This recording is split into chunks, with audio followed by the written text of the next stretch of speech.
rasa puji syukur kepada Allah Subhanahu wa Ta'ala.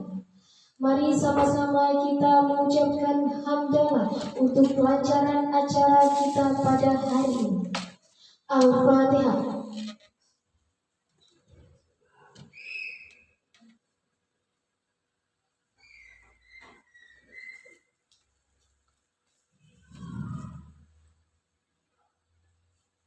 Yang terhormat kepada Dewan Guru SLB Negeri Aceh Jaya. Kegiatan kita hari ini yaitu Guru Penggerak Angkatan 11 mewakili SLB Negeri Aceh Jaya yang akan dibawakan oleh Ibu Rizky Ramadhani SPD. Kata sambutan Guru SLB Negeri Aceh Jaya.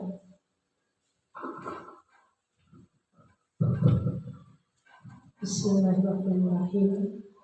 Assalamualaikum warahmatullahi wabarakatuh. Waalaikumsalam warahmatullahi wabarakatuh. Alhamdulillahirabbil alamin. Wassalatu wassalamu ala sayyidina Muhammadin wa ala alihi wa sahbihi ajma'in. Tiada kata yang paling indah selain mengucapkan puji syukur kepada Allah Subhanahu wa Ta'ala yang telah memberi kepada kita rahmat dan nikmatnya, baik berupa umur panjang, kesehatan, kesempatan, sehingga pada pagi ini kita semua sudah dapat berkumpul di ruang guru SLB Negeri Aceh Jaya. Untuk selanjutnya, marilah bersama-sama kita kirimkan salawat dan salam kepada junjungan kita, yaitu Nabi Muhammad SAW yang telah membawa umat manusia dari zaman jahiliyah ke zaman yang penuh berilmu pengetahuan, sehingga sampai dengan saat ini kita sudah dapat hidup saling berdampingan, saling menghormati dan saling sayang menyayangi. Untuk selanjutnya saya sendiri yang bernama Ida Suryana mewakili dari guru SLB Negeri Aceh Jaya mengucapkan selamat kepada Ibu Rizky Ramadhani SPD, guru penggerak angkatan 11 yang mewakili dari guru SLB Negeri Aceh Jaya telah menyelesaikan modul 1.4 tentang budaya positif yang akan Ibu Rizky Ramadhani tampilkan di seminasi budaya positif kepada guru-guru penggerak di SLB Negeri Aceh Jaya. Kami mendukung penuh kepada Ibu Rizky Ramadhani supaya menyelesaikan tugas-tugas dengan baik. Kepada Ibu Rizky kami persilahkan.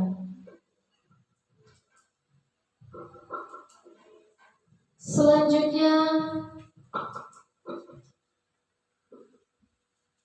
diseminasi modul 1.4 budaya positif oleh Ibu Rizky Ramadhani SPD. Kepada Ibu Rizky kami persilahkan.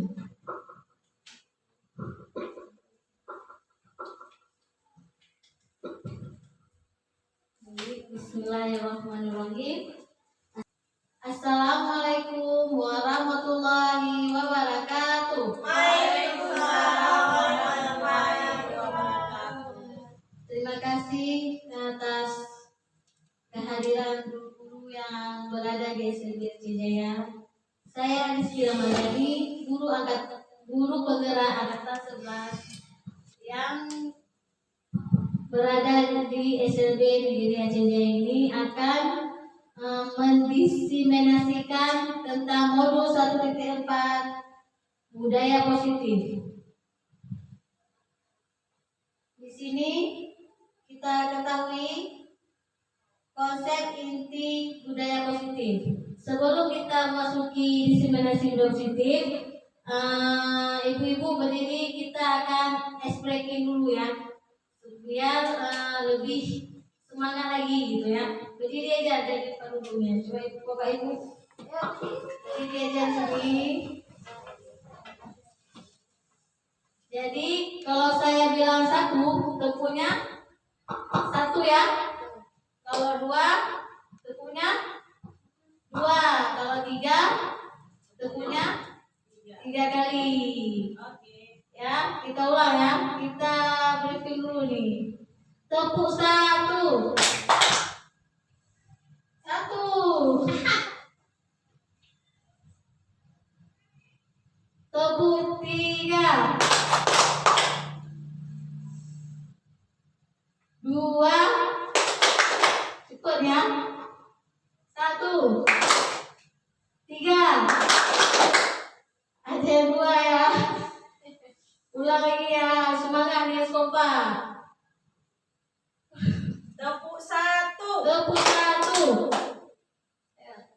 3. 2. 3. 3. 1. 1. 1. Iya, boleh duduk kembali Bapak Ibu. Dah. Dah semangat ini. Semangat. Semangat. Semangat lah. Jadi sekarang saya akan mendiskusikan tentang budaya positif ya, yang dimana ada elemennya ada 8 ya. Yang pertama perubahan paradigma belajar. Yang kedua disiplin positif. Yang ketiga nilai-nilai kebajikan.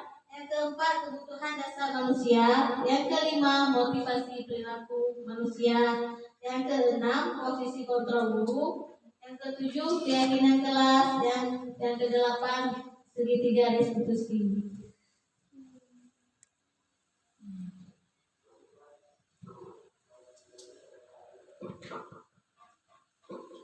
Nah, di mana pembelajaran paradigma baru ya. Sekarang tahun 2024 kita kurikulum merdeka ya Bapak Ibu, di mana K13 tidak dipakai lagi ya, melainkan diganti dengan kurikulum merdeka. Di sini paradigma barunya itu merupakan pembelajaran yang dirancang berdasarkan prinsip pembelajaran berdisperiasasi ya, sehingga murid belajar sesuai dengan kebutuhannya berdasarkan tahap perkembangan sesuai teori psikologi modern mewujudkan budaya positif, yaitu profil pelajar Pancasila, di mana profil pelajar Pancasila ini ada 6 elemennya, yaitu paradigma beriman dan bertakwa kepada Tuhan Yang Maha Esa. Yang kedua mandiri.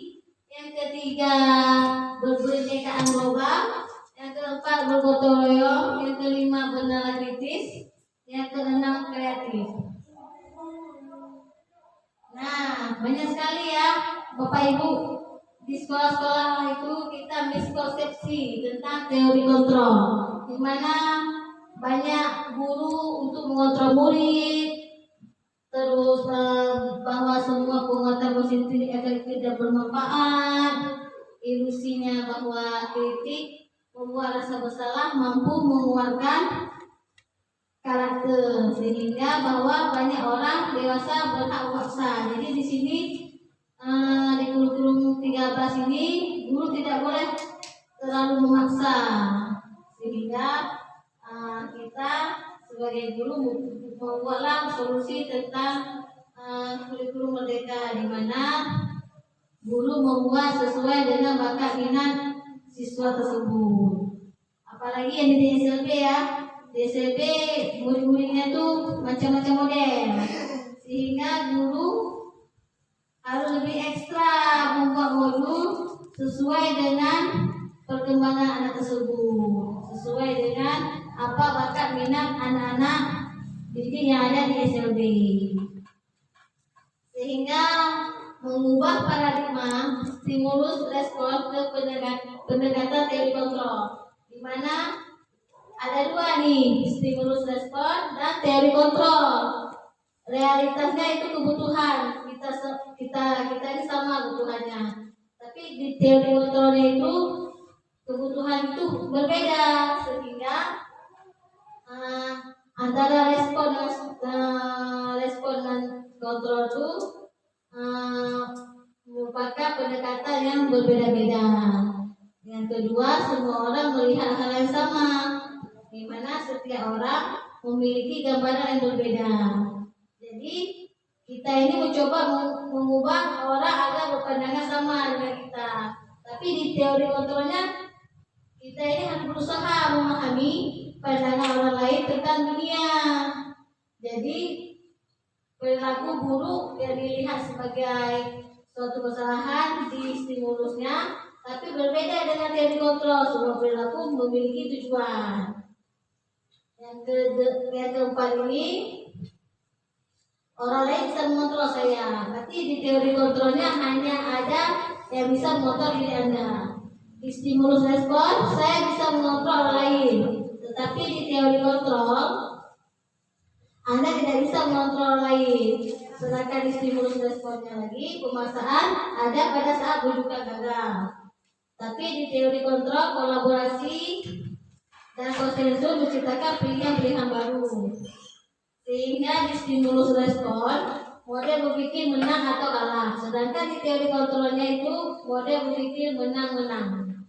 Jadi berbeda ya antara stimulus respon dengan teori kontrol.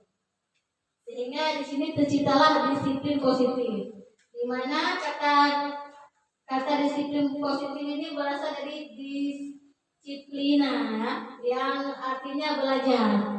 Disiplin mengacu pada disiplin diri yang memiliki tanggung jawab terhadap apa dilakukan berdasarkan nilai-nilai yang diyakini. Sehingga disiplin positif ini merupakan salah satu cara penerapan disiplin yang bertujuan untuk menumbuhkan kesadaran, memperdayakan murid-murid tanpa imbalan, penghargaan, ancaman atau hukuman. Jadi di kurikulum merdeka ini, di mana kita menerapkan guru tidak ingin memberikan hadiah, tapi melainkan menumbuhkan kesadaran untuk kesadaran murid untuk giat untuk belajar ya. Gak ada di sini juara satu nih hadiah. Jadi hadiah ini merupakan tidak baik dilakukan untuk saat ini gitu. Jadi makanya kurikulum 13 ini, kurikulum merdeka ini, merdeka kita guru berpusat pada murid. Jadi apa bakat minat murid ini kita harus kembangkan gitu. Jadi sebagai pendidik, tujuan kita ini adalah untuk menciptakan murid yang memiliki disiplin diri sehingga mereka berperilaku mengacu pada nilai-nilai kebajikan yang bersifat universal ya seluruhnya. Jadi tidak berbeda-bedakan nih. Jadi murid-murid pun berkawan semua, tidak boleh beda-bedakan, tidak boleh begini ya. Sehingga guru ini posisinya sebagai manajer, melihat, mengontrol gitu kan, untuk memiliki motivasi intrinsik dalam perubahan perilaku ke arah yang lebih baik. Sehingga kita yang di SLB ini luar biasa dengan gurunya. Jadi dukungan penuh guru-guru untuk lebih khusus memperhatikan apa bakat minat mereka, biar kemandirian anak-anak di SLB ini bisa lebih mandiri lagi tanpa bantuan orang lain. Nah, ini nilai-nilai kebajikan. Nilai-nilai kebajikan ini nilai yang disepakati ya. Misalnya kita buat kesepakatan kelas nih. Di kelas murid-murid tulis apa maunya, mau apa, tidak buat HP, tidak ribut di kelas, belajar bersungguh-sungguh. Terus apa lagi? Menghargai kawan, tidak saling mengejek, mematuhi apa yang diterapkan di sekolah gitu kan. Jadi guru dan murid membuat kesepakatan itu kesepakatan kelas bersama sehingga terjadilah kesepakatan yang diinginkan gitu. Jadi tidak ada beda-beda suku, bangsa, agama maupun latar belakangnya. Jadi contoh nilai kebajikan institusi atau organisasi ini yang pertama itu profil dengan pelajar Pancasila ya. Yaitu yang beriman dan bertakwa kepada Tuhan Yang Maha Esa serta berakhlak mulia, berkebinekaan global, gotong royong, mandiri, kreatif dan analitis. Jadi ini merupakan P5 yang harus diterapkan di sekolah gitu. Sehingga ada lagi program lain seperti PIP gitu ya, toleransi, rasa hormat, integritas, mandiri, menghargai antusias gitu, empati, keingintahuan, kreatif ya, kerjasama, percaya diri dan komitmen. Sehingga yang ketiga ini keterampilan hidup atau life skill, di mana dapat dipercaya ya kan? Guru harus lurus, ya tuh pendengar yang aktif, tidak merendahkan orang lain, dan memberikan yang terbaik dari diri. Jadi sehingga seorang guru ini harus bisa profesional ya dalam mengajari anak-anak di sekolah. Nah, selanjutnya nih, apa sih kebutuhan dasar manusia? Apa kebutuhan dasar manusia nih? Makan ya, terus makan, pakaian, itu kebutuhan dasar manusia. Tapi kebutuhan dasar manusia itu segala sesuatu yang kita lakukan untuk mendapatkan apa yang kita inginkan. Seluruh tindakan yang kita lakukan memiliki tujuan tertentu, dan semua usaha terbaik yang kita lakukan adalah dalam rangka agar kebutuhan dasar kita terpenuhi dengan baik. Nah, ada 5 ya kebutuhan dasar manusia. Yang pertama, bertahan hidup. Bertahan hidup apa sih? Seperti kita makanan, pakaian, tempat tinggal, ya kan? Keamanan, kesehatan. Jadi ini yang poin pertama, bertahan hidup. Selanjutnya yang kedua, kasih sayang dan rasa diterima. Di mana rasa diterima ini, rasa yang diterima misalnya dipedulikan, berbagi, ya kan? Kerjasama, menjadi bagian dari dalam kelompok. Sehingga di ruang lingkup sekolah ini kasih sayang sangat perlu ya. Kita harus sebagai guru harus mengasihi murid-murid yang ada di sekolah, apalagi murid-murid SLB ini, murid-murid yang penuh kasih sayang, sehingga mereka ini merasa disayangi, merasa mereka ini memiliki orang tua kedua ya selain di rumah ya, sehingga siswa ini merasa nyaman sekolah. Apalagi kita ada bus ya, jadi harus rajin ke sekolah. Kita pantau juga murid-murid kita ini harus rajin sekolah, semangat, habis itu ceria, habis itu kreatif, bakat dia ini langsung kita asah. Seperti ini ada kita di SLB ini vokasi ya, vokasi bunga, vokasi vakum, vokasi tanaman, vokasi lagi tata rias wajah ya, vokasi lagi menjahit dan sebagainya kan. Jadi sehingga kita asah kemampuan anak-anak peserta didik kita ini di sekolah, supaya kemandirian yang mereka ini setelah tamat dari SLB bisa membuka usaha sendiri ya kan. Karena visi dari SLB ini membuat murid mandiri. Jadi dia udah pakai baju aja, alhamdulillah ada bisa mandiri. Pakai sepatu sendiri, mandi sendiri, ya kan? Makan sendiri, banyak lah pokoknya bisa dari ke sekolah di SLB ini atau banyak perubahan siswa tersebut gitu. Jadi kita seorang guru ini harus betul-betul lebih optimal, lebih khusus kita melakukan anak-anak kita ini, sehingga terjadinya banyak perubahan dari dia tidak tahu menjadi tahu gitu. Jadi yang ketiga ini penguasaan, di mana penguasaan ini itu harga diri ya, harga diri, keinginan untuk dianggap pemimpin, berprestasi, diakui dan didengar. Jadi kita sebagai guru ini harus apa menghargai gitu kan apa itu pendapat siswa, itu siswa yang berprestasi, guru yang mengasahnya supaya bisa ikut lomba ya, ada OSN, LK2SN ya kan. Apalagi banyak sekarang guru kita alhamdulillah dapat juara, seperti contohnya siapa yang juara satu lomba membaca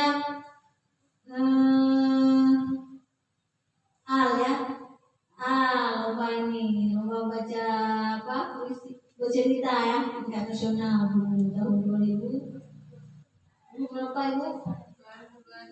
2022. Itulah prestasi kita banyak masih lagi ya.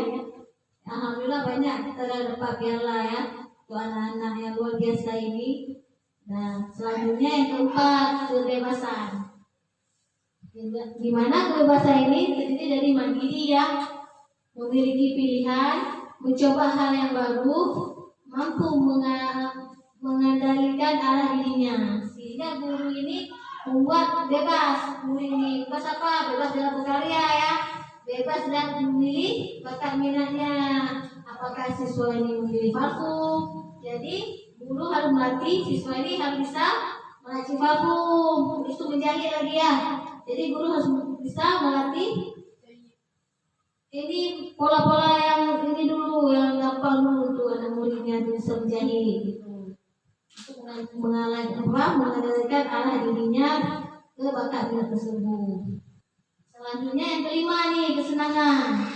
Kesenangan ini apa? Bermain, humor, antusiasme ya, dan tertawa. Jadi kita sebagai guru senang melihat anak tertawa ya, tertawa, ceria, bermain, ada bermain sambil belajar. Apalagi anak-anak SLB ini luar biasa bahagianya ya. Anak-anak yang istimewa nih, anak-anak yang sekolah di SLB ini anak-anak yang istimewa, ya kan? Beda dengan sekolah lain. Jadi seorang guru ini harus bisa membuat siswa ini nyaman, ceria, ya kan, tertawa, ya kan, sehingga mereka ini selalu sekolah itu tidak pernah libur. Bagaimana? Karena mereka saking semangatnya, saking cerianya, jadi semangat mereka ini untuk ke sekolah. Karena di sekolah ini ada banyak teman ya, murid di sini ya kan, apalagi tidak saling bully gitu ya. Itu jadi kita sebagai guru ini harus bisa membuat anak murid ini senyaman mungkin, sekreatif mungkin, dan semandiri mungkin, sehingga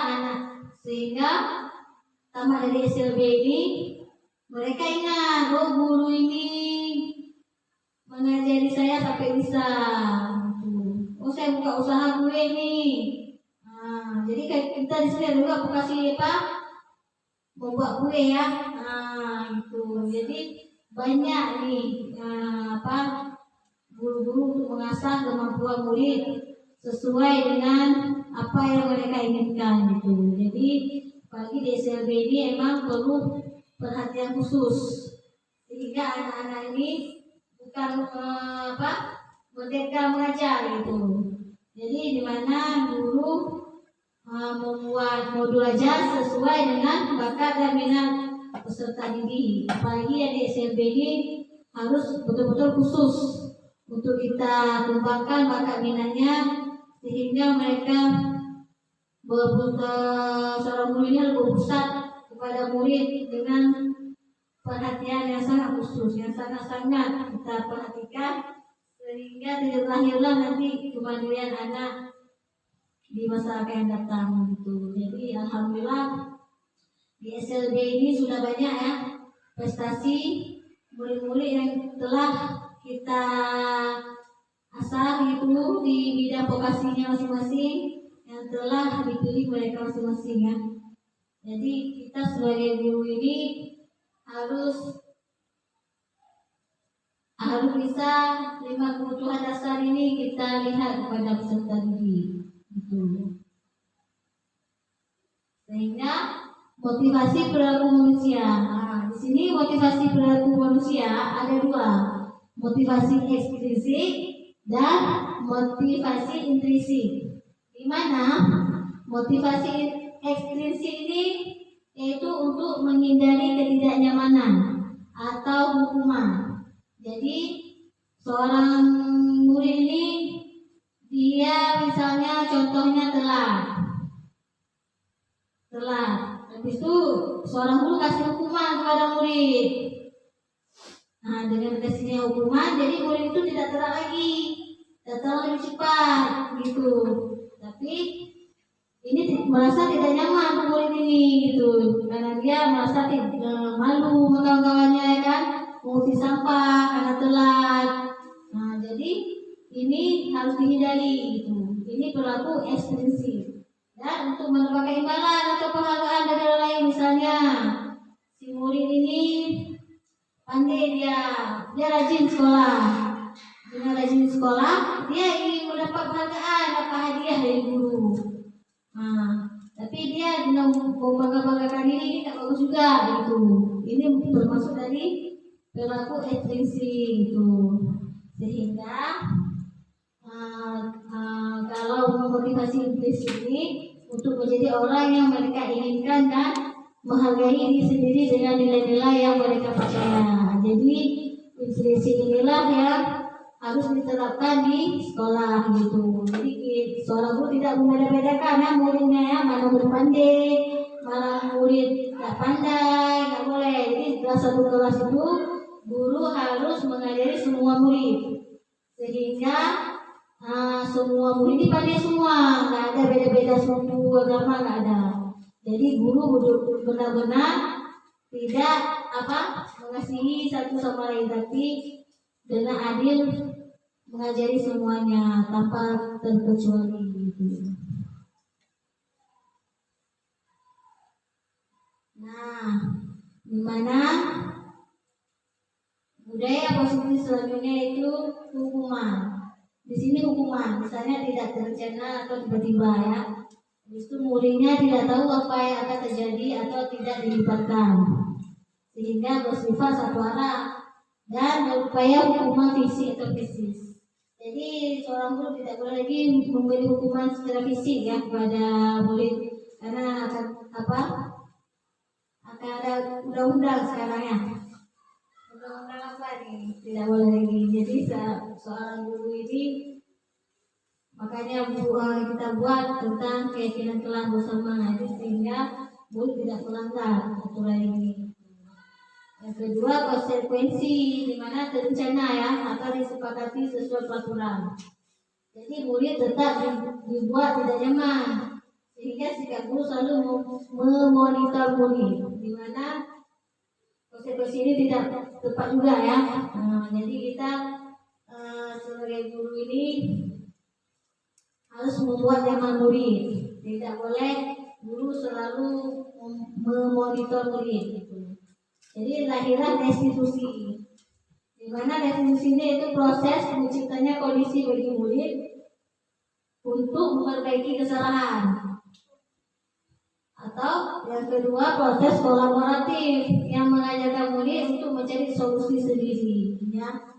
Jadi ini restitusi ini itu perubahan, di mana seorang guru harus bisa menciptakan kondisi bagi muridnya untuk memperbaiki kesalahan. Misalnya murid kemarin malas buat PR, jadi bagaimana solusinya seorang murid membuat dia ini tidak lagi malas membuat PR. Jadi harus ada perubahan, gitu, sehingga terjadilah proses kolaboratif yang mengajarkan solusinya. Jadi kolaborasi ini solusinya, gitu, solusi supaya murid ini menjadi lebih rajin lagi belajar, lebih rajin lagi untuk membuat PR, ya. Nah, selanjutnya kita masuk ke 5 posisi kontrol, ya. Yang pertama penghukum, yang kedua pembuat merasa bersalah, yang ketiga teman, yang keempat pemantau, yang kelima manajer. Jadi 5 posisi kontrol guru yang harus diterapkan di sekolah gitu. Tapi yang lebih dominannya yaitu di mana? Di manajer ya, yang posisi yang kelima ya.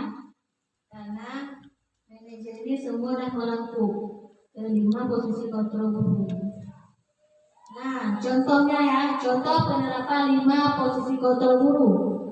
Kasus, misalnya ada siswa tidak memakai atribut lengkap saat upacara bendera, misalnya nggak ada pakai topi, dasi, simbol yang di baju, sepatunya warna-warni, bukan sepatu hitam. Jadi sebagai penghubung dia mengatakan hormat pada bendera selama 1 jam. Nanti kalau kata-kata seperti ini, jadi kata-kata penghubung. Jadi hormat pada bendera 1 jam. Jadi siswanya itu hormat 1 jam. Jadi dia ada di hukum.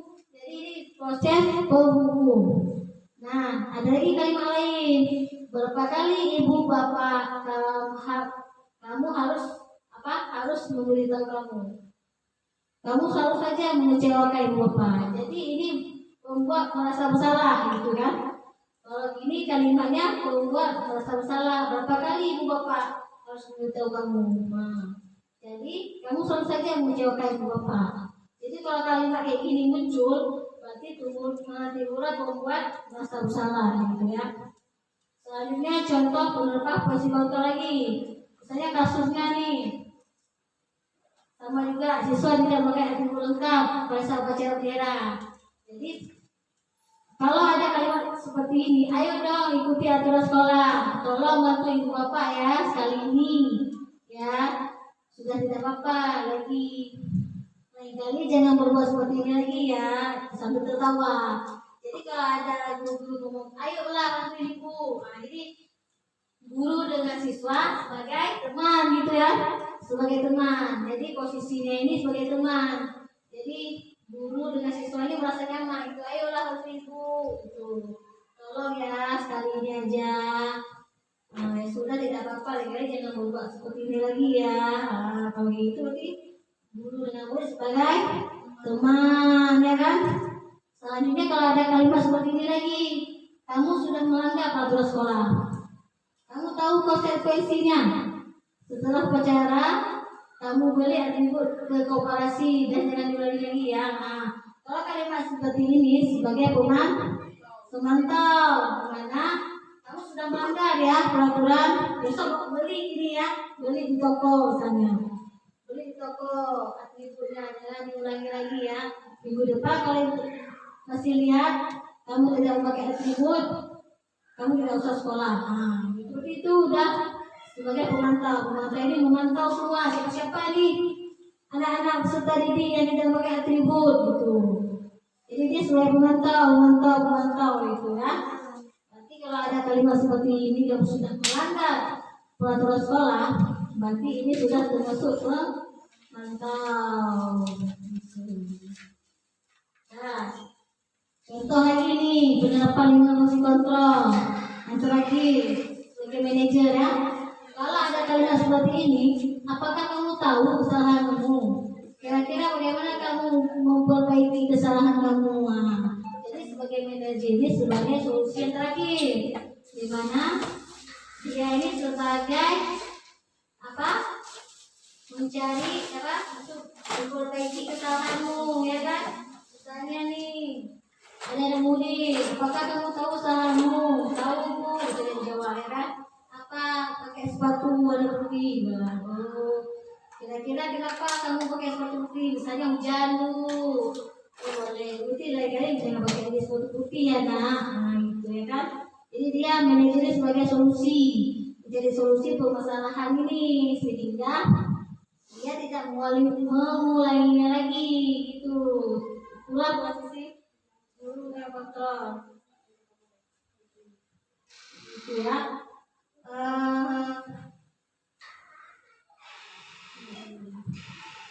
Udah nih, udah paham nih manajer, ya kan? Jadi yang kelima posisi kontrol ini yang paling digunakan oleh guru yaitu posisi manajer, yang sangat tepat digunakan karena guru ini sebagai manajer juga melihat apa perilaku siswa dan bisa memperbaiki kesalahan siswa. Jadi sehingga siswa itu tidak mengulanginya lagi, gitu, ya kan? Jadi posisi manajer ini sangat tepat digunakan untuk guru dari kelima posisi kontrol tersebut. Gitu. Nah, ini ada contoh soal nih, harus bisa dijawab ya. Dari contoh ini posisi kontrol apakah aku? Nah, contoh soalnya nih, saya kecewa sekali dengan kamu. Posisi apa ini? Posisi apa ini, Wera? Saya kecewa sekali dengan kamu. Pemantra ya. Iya. Saya kecewa sekali dengan kamu. Nah, berarti ini posisinya kok? Ya, pemantau, ya kan? Ya, lanjut lagi soalnya. Ini soal yang kedua nih. Apa rencanamu untuk menyelesaikan masalah ini?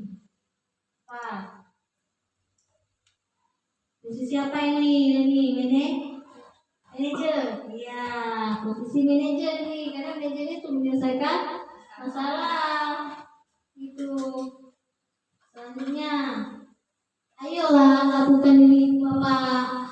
Ayolah. Jadi dia mengajak, ayolah lakukan ini Bapak. Apa nih? Posisi apa ini? Sebagai teman, ya. Sebagai teman ya. Sebagai teman ini. Ayolah. Kalau ada kata ayolah bantu ibu, ayolah nih. Ini kan sebagai kawan ya. Lebih dekat antara guru dengan murid. Dan ini, kamu tidak akan mendapatkan nilai jika tidak mengerjakan tugas. Apa ini?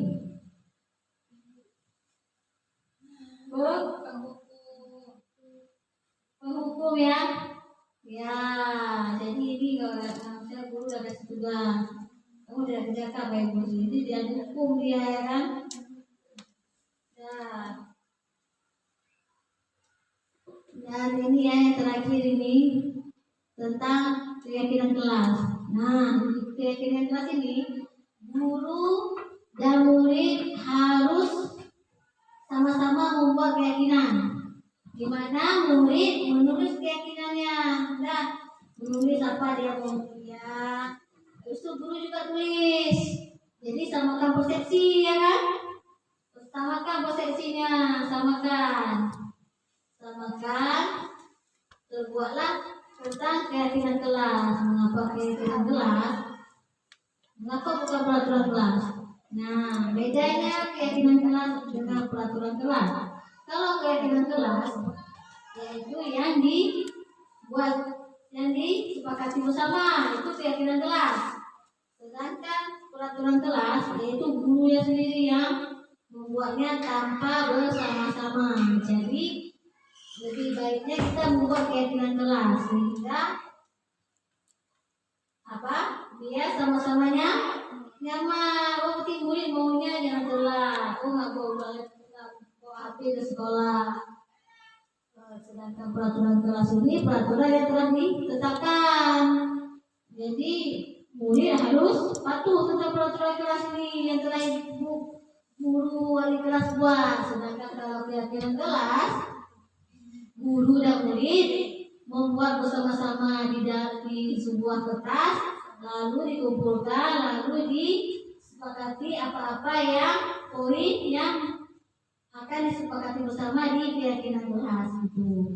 Sehingga lahirlah keyakinan kelas yang nyaman, aman, tertib dan beraturan ya. Sehingga siswa dan guru saling meyakini apa yang telah disepakatinya. Sehingga kalau peraturan kelas ini banyak yang melanggar ya, karena siswa tertekan itu kan, dengan peraturan yang kita buat sangat berat baginya. Jadi lahirlah keyakinan kelas ini yang disepakati bersama gitu.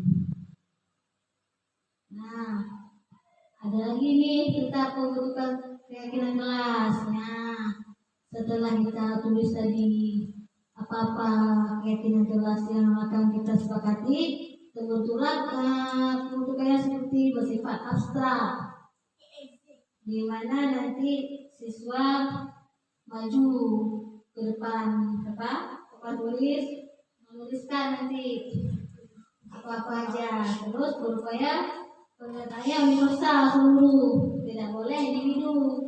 Nah, terus kedua adalah pernyataan positif, di mana kalimat-kalimat ini positif baginya, jangan kalimat negatif gitu ya, sehingga anak-anak ini paham tentang apa yang telah disepakati. Itu sedikit saja yang untuk bulan ringan yang panjang sekali. Misalnya ini contoh, jangan ribut. Nah, sebetulnya jangan buat jangan ribut, tapi upayakan di bahasanya kata-katanya yang positif. Kalau jangan ribut kan negatif, jangan pakai kata jangan gitu. Tapi buatlah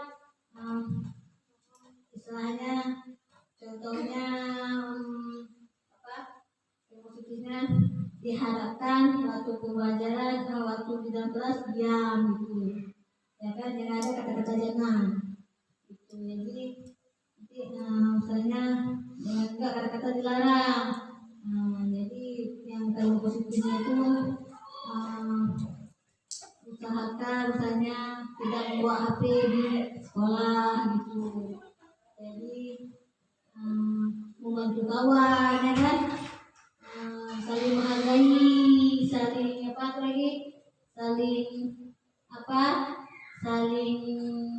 saling kawan semua gitu kan, dengan saling mengejek gitu, mematuhi peraturan sekolah, ya kan. Nah, terus ke sekolah jam berapa nih? Jam 7, paling telat jam 8 gitu, ya kan. Jadi usahakan saya disiplin, patuh pada guru, tidak menyalahkan guru misalnya, ya kan.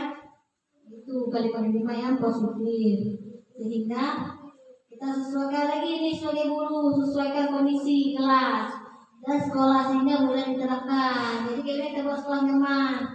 Jadi kita buat sekolah yang jalan terang nyaman, ya, ada gambar-gambar, ada apa lagi gitu, sehingga semua warga sekolah kelas dilibatkan saat membuat keyakinan kelas gitu, ya kan.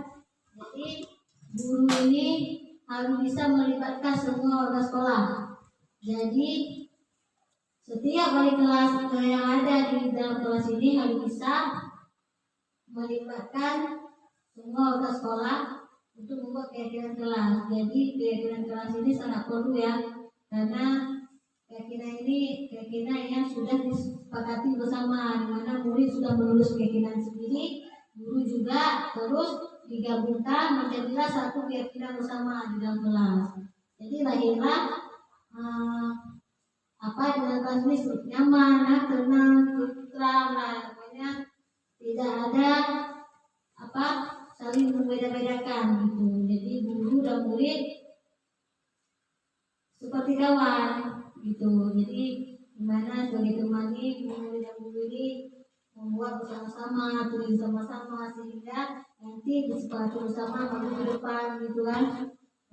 Jadi lahirlah keyakinan, pembentukan keyakinan kelas yang diharapkan guru dan siswa. Jadi memang kurikulum merdeka ini guru ini berpusat kepada siswa. Jadi apa bakat dan siswa ini harus dikembangkan sesuai keinginan mereka. Itu peserta ini harus lebih ini, kita sebagai guru harus lebih fokus kepada murid, pusatnya emang kepada murid nih, kontrol pada murid. Jadi apapun cerita guru harus berpusat pada murid, karena kurikulum merdeka ini kurikulum yang merdeka, namanya aja merdeka, ya kan. Jadi harus betul-betul merdekakan murid gitu. Sehingga lahirlah ini segitiga restitusi. Nah, di segitiga restitusi ini ada 3 tahapannya, ya. Yang pertama, validasi tindakan yang salah. Yang kedua, menanyakan keyakinan. Yang terakhir, menstabilkan identitas. Nah, Di tahapan segitiga restitusi ini, yaitu suatu proses dialog yang dijalankan oleh guru agar dapat menghasilkan murid yang mandiri dan bertanggung jawab. Nah, apalagi kita di SLB ini luar biasa muridnya ya kan? Jadi luar biasa, guru harus perhatian khusus kepada murid-murid yang ada di SLB. Beda dengan sekolah lain, ya kan? Kalau murid-murid di SLB ini ibaratnya kemandirian mereka ini harus kita asah dari awal gitu. Jadi untuk menghasilkan murid yang mandiri dan bertanggung jawab, guru harus bisa membuat modul ajar sesuai dengan usianya, sesuai bakat minatnya, sesuai apa yang mereka inginkan.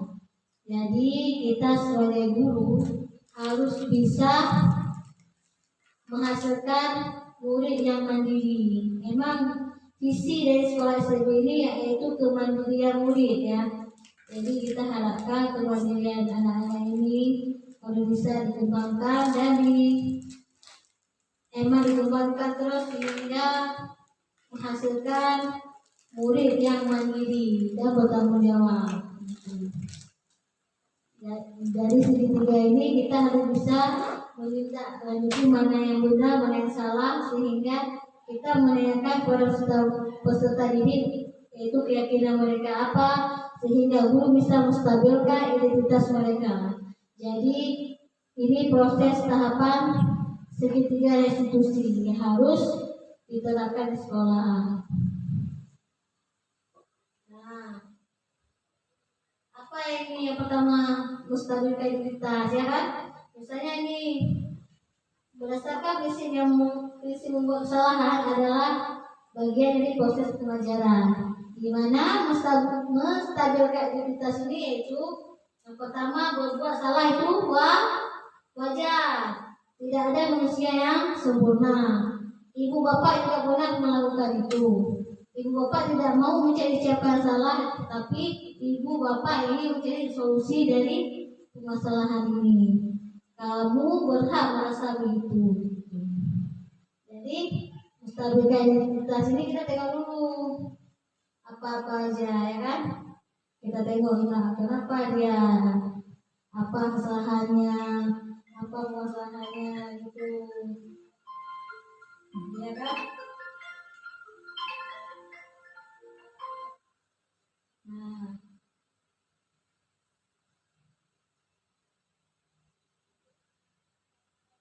ini lagi menanyakan keyakinan, ya kan? Yang kedua di segitiga restitusi yaitu menanyakan keyakinan, di mana berdasarkan prinsip dari kontrol bahwa pada dasarnya kita termotivasi secara intrinsik, di mana pertanyaannya ini apa keyakinan kelas kita. Nah, jadi guru menanyakan apa keyakinan kelas kita, nak. Nah, itu kita guru menanyakan lagi nilai apa yang telah disepakati bersama. Nah, seperti apa gambaran sebuah kelas yang ideal menurut murid. Terus kamu ingin jadi orang yang seperti apa? Nah, jadi di sini kita ketahui pasti guru harus menanyakan keyakinan di kelas itu, ya kan? Sehingga anak-anak ini lebih terbuka wawasannya, lebih berpikir kritis, benar kritis, ya kan? Sehingga lahirlah sebuah keyakinan yang disepakati bersama, itu keyakinan kelas, ya. Sehingga ini lagi validasi tindakan yang salah. Misalnya ini di segitiga restitusi tentang validasi tindakan yang salah, yaitu berdasarkan prinsip setiap perilaku berupaya memenuhi suatu kebutuhan tertentu. Nah, misalnya nih, kamu pasti punya alasan mengapa melakukan hal itu, ya kan? Nah, yang kedua, padahal kamu bisa melakukannya lebih buruk dari ini ya. Nah, yang ketiga, kamu patut bangga karena telah melindungi sesuatu yang penting buatmu. Dan yang terakhir, kamu melakukannya karena mempertahankan sesuatu yang penting bagimu. Nah, jadi kita validasi dulu kesalahan muridnya gimana. Kita tanya dulu alasannya, mengapa dia melakukan itu, kenapa dia libur dari ininya, terus apa yang penting buatmu, terus apa yang penting bagimu itu. Jadi kita harus bisa memvalidasi tindakan yang salah. Ya, jadi seorang guru ini harus bisa memvalidasi tindakan murid, mana yang benar, mana yang salah. Jadi sehingga murid ini dia tahu apa kesalahannya, gitu. Apa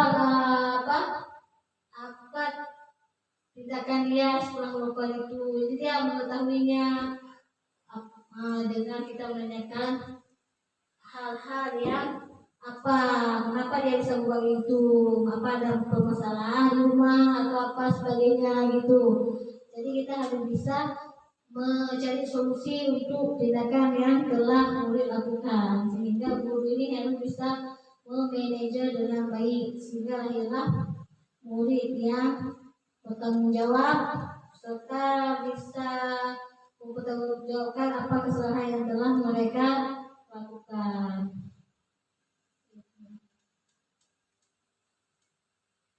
Nah, sebagai terakhir nih, penutup di mana pada diseminasi positif budaya ini yang harus sekali kita menerapkan program yaitu disiplin positif, yaitu hendaknya guru memiliki standar kepribadian ya, standar kepribadian profesional dan sosial yang baik, di mana guru mampu merefleksi dirinya dalam posisi kontrol saat ini, bagaimana berjalan dirinya sebagai among itu manajer ya, manajer yang menuntut murid-murid menjadi insan yang mandiri, merdeka dan bertanggung jawab. Nah, di terakhir ini kita guru dituntut yaitu harus bisa menjadi among atau manajer, di mana guru ini harus bisa memanage murid-muridnya menjadi insan yang mandiri, kreatif, yang merdeka, yang bertanggung jawab. Jadi dia selepas keluar dari sekolah, apa yang dia pelajari di sekolah ini bisa diterapkan di rumahnya, sehingga banyak hal perubahan yang harus dicapai murid, sehingga guru ini harus bisa memerdekakan murid, di mana perubahan yang positif yang di sekolah bisa diterapkan di rumah mereka. Jadi murid ini tidak hanya belajar di sekolah, tetapi belajar juga di rumah, sehingga guru ini harus bisa memanajer gitu. Jadi dengan istilah guru ini harus bisa selain jadi wali kelas, harus bisa melihat perkembangan siswa, harus bisa memantau sejauh mana siswa ini mengerti materi pelajarannya, sehingga guru bisa membuat ajar sesuai dengan kemampuan siswa itu, sehingga memang guru-guru luar biasa ini memang sangat luar biasa, apalagi di SLB ya, banyak macam model, banyak macam kegunaan, sehingga guru membuat guru ajar ini agak sedikit susah karena beda kita dengan sekolah-sekolah biasa itu, sehingga guru yang di SLB ini harus betul-betul membuat kurikulum merdeka itu kan, di mana kurikulum merdeka ini belajarnya sesuai kemampuan siswa, sesuai apa yang mereka ketahui, sesuai apa mereka pelajari, sesuai kemampuannya. Nggak bisa kita samakan dengan anak-anak di sekolah biasa. Jadi emang guru di SLB ini guru yang luar biasa, guru yang banyak sekali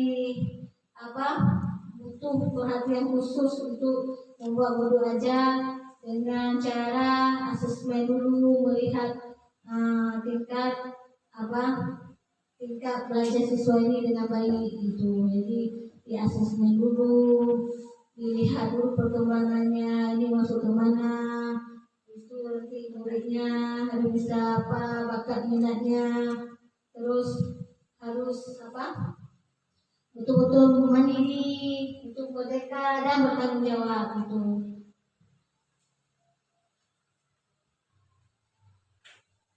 Nah, jadi di aksi nyata ini saya sebagai Rizky Ramadhani SPD sudah melakukan diskriminasi budaya positif yang ada di sekolah luar biasa negeri Aceh Jaya ini kepada guru-guru yang berada di SLB negeri Aceh Jaya ini, karena ini merupakan aksi nyata yang dilakukan saya sebagai guru penggerak angkatan 11, yaitu untuk melakukan diskriminasi budaya positif, yaitu di mana guru saya dan guru-guru semua ini harus bisa bekerja sama, berkolaborasi, harus kompak, harus